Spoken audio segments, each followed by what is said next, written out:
Les attaques maritimes des royaumes chrétiens ont entraîné l'occupation de certaines côtes algériennes, telles que Tlemcen et Oran. Cette situation a accentué la nécessité d'une défense structurée. Parallèlement, cette période a été marquée par l'ascension de l'Empire romain sacré, qui a cherché à unifier l'Europe dans le but de contrer l'expansion islamique. Cette unification a intensifié la pression sur les territoires musulmans.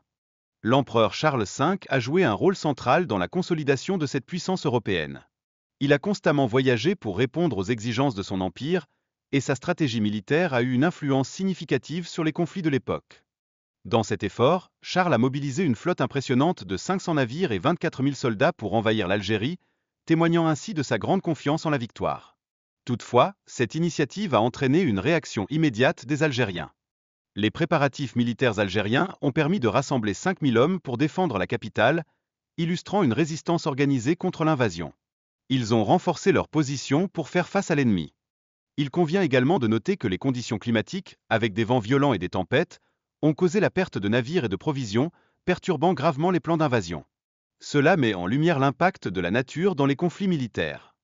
L'impact de cette défaite a été considérable, entraînant la perte de nombreux soldats et de navires. L'empereur a dû faire face à une humiliation sans précédent dans l'histoire de son règne. Les troupes algériennes ont fait preuve d'un courage remarquable en repoussant une force supérieure. Cela démontre la détermination des défenseurs face à des envahisseurs puissants.